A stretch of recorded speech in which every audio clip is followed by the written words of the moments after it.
was walking with my donkey searching for you. See, the great thing is when you're using the science of behavior, it doesn't matter whether you're working with a donkey or a horse or a mule, it's all the same.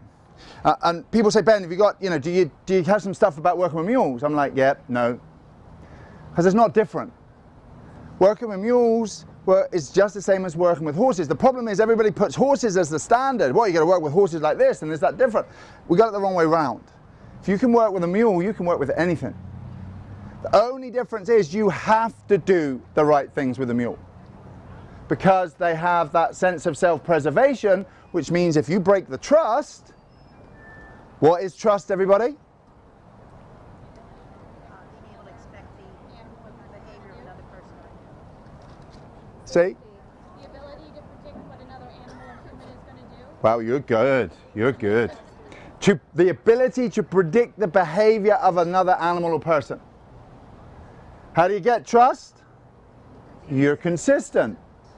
If you're not consistent, you're not trustworthy, because I can't predict your behavior. So when you do this sneaky thing, I'm going to catch you, you just lost all the consistency. You can consistently be sneaky.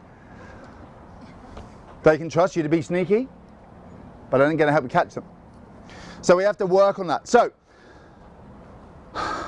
through the years that I've been doing this, what I've come to try and do for people is to say, look, the field of behavior is a massive topic. And I want you to actually be able to take something home today that will transform the way you work with your donkeys. So I'm going to give you the 6 key steps. Oh yeah, that's 6.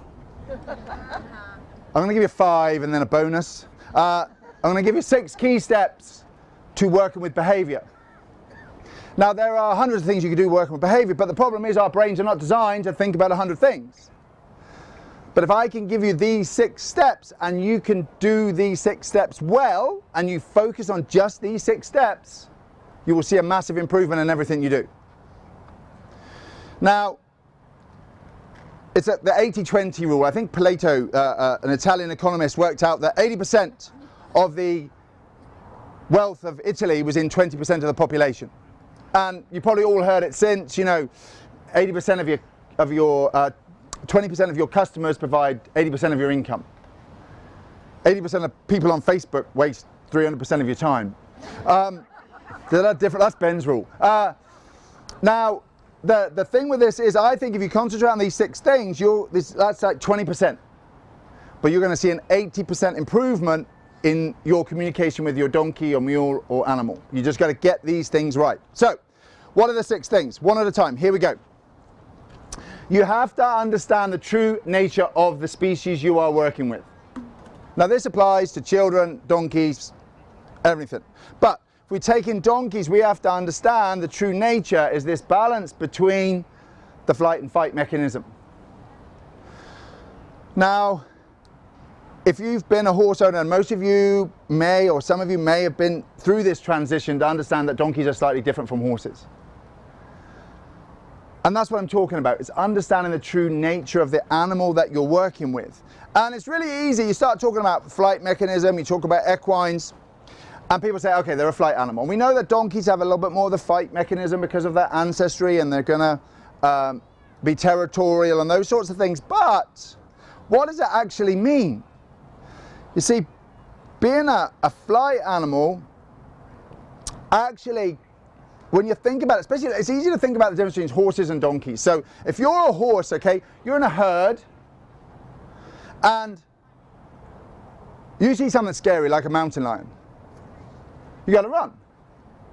You freeze first, and you maybe fidget, and you've got to assess. If you just run straight away, you lose a lot of energy. Maybe it's stuff you didn't need to run from. But generally, the idea is you run away from stuff. But that's not the secret of survival if you're a horse. The secret of survival is the communication between yourself and the rest of your herd. See, if I'm a horse and I see a mountain lion, I go, oh, there's a mountain lion. Geez, I'm getting out of here. And I just quietly walk to the other side of my herd, and now they're going to get eaten, but I'm not.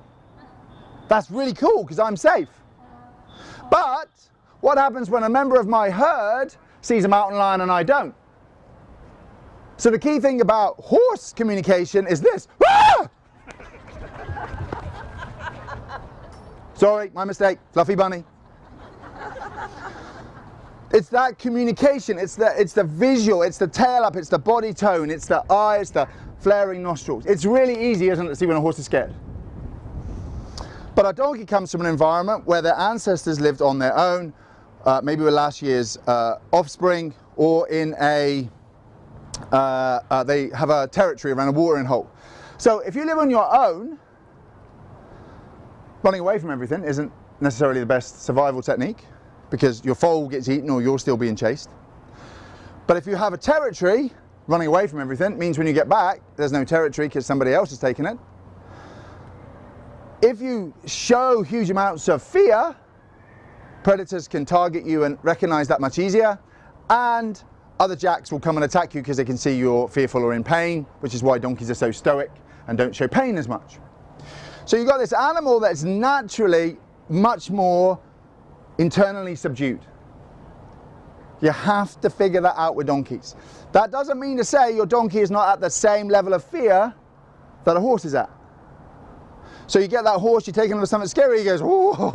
People go, oh, okay, I can see that. Hopefully they do that. And you say, okay, he's scared, I can see that. You take a donkey to the same thing, he goes, it's a bit worrying. You go, hey, come on, let's do it. And he's like, oh, I'm not sure.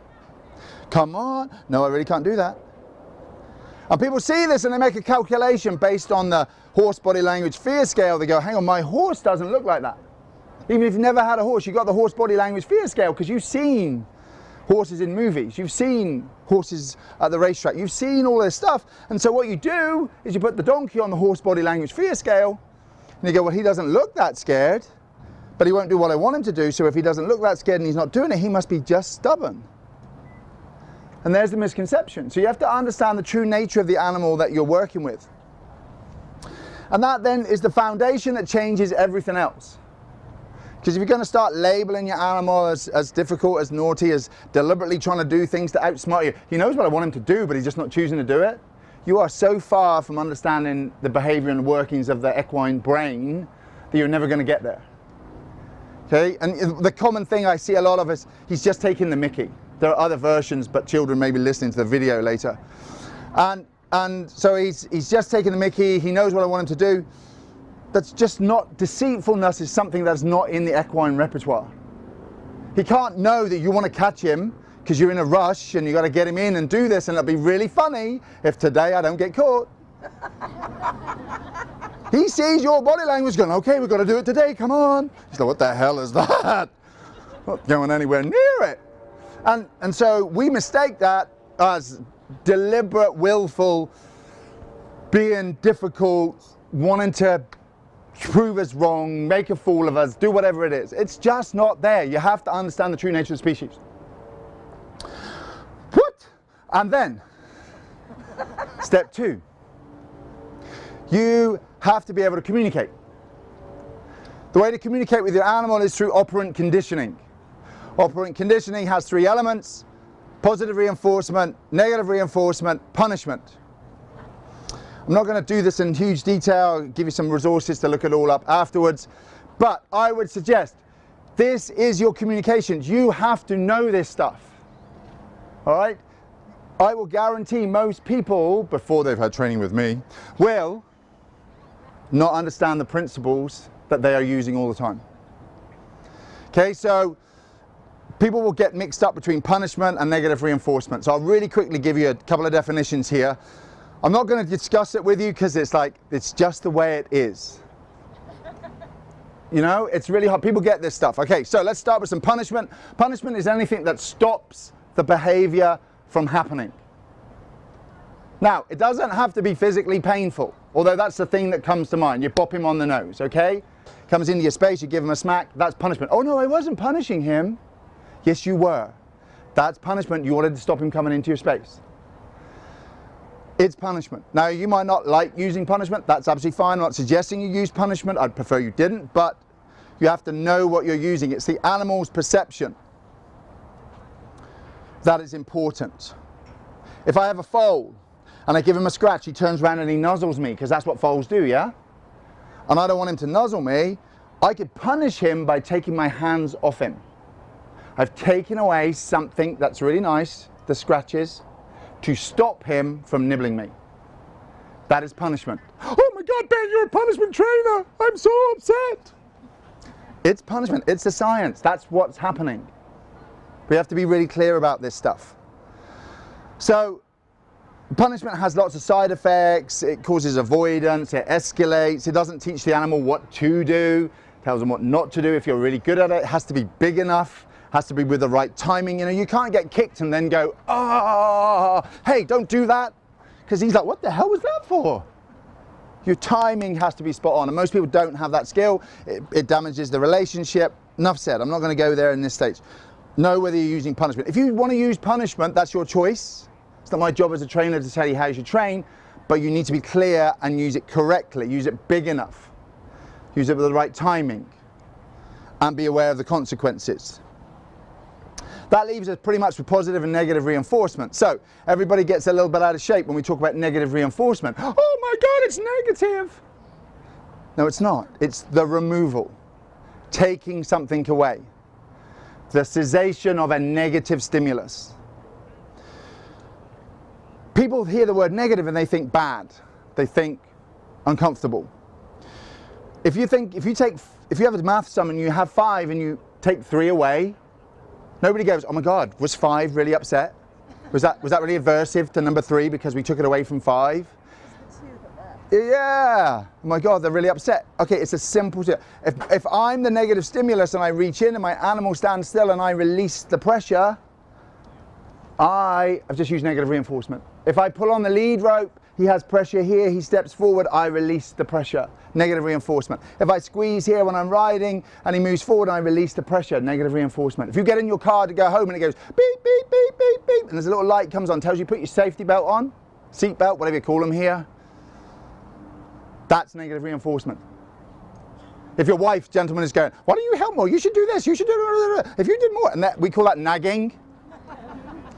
It's an annoying noise which is supposed to stimulate activity in the male of the species. That's called negative reinforcement, if it stops.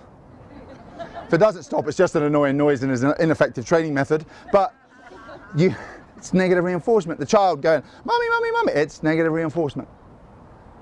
You don't want to escalate it. You want to keep it small, you want to keep it minimal, and you need it with good timing. So when you get that animal that leans forward, that might be the release of pressure. You step in and that animal goes, and it leans back to you, that might be the release of pressure. Your timing is your communication. You cannot be thinking about what you're going to do later, what you've done earlier, and get your timing right. You need to be in the moment. So reinforcement, anything that makes the behavior stronger, so we take something away, make the behavior stronger. Positive reinforcement, we're going to add something to make the behavior stronger. Scratches, food, freedom, those sorts of things could class as positive reinforcement. People worry about food. Food does not cause equines to bite. It is the timing of food which causes equines to bite. Timing is your communication. Your animal comes up and it gives you a nozzle and you go, oh bless. Then he knows what to do.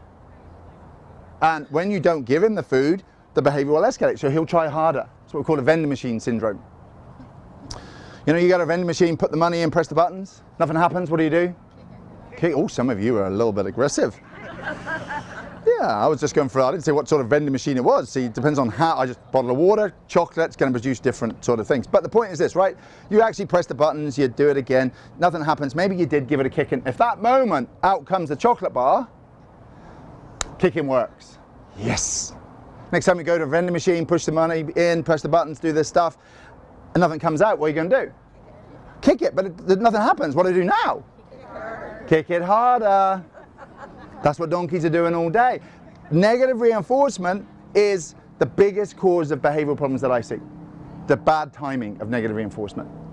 Donkey comes up, oh, what are you doing? Don't do that, that's really naughty. Yes, so naughty, you're scratching me. Jumps up and down, we release the pressure because we're worried. Now the animal's going to learn that that's working. All of these things are going on constantly. Positive reinforcement, really good tool. Food, scratches. Most people don't scratch hard enough to actually give a reinforcement. You never ever saw two donkeys come up to each other and pat each other. Nor do they rub each other between the fore. That's not in their ethogram. Really hard wither scratches. Oh, my donkey doesn't like wither scratches. Really? Okay, so maybe try chest scratches, inside the leg, on the bottom. Try it harder. Again, what we do as humans is we go, he doesn't like this. Well, the donkey's perhaps saying to you is, I don't like it just there. I don't like it that hard. I don't like it with that brush. We just generalize. You need to ask them different questions. So we got positive reinforcement, got negative reinforcement, then we got to shape some behavior. That's step 3.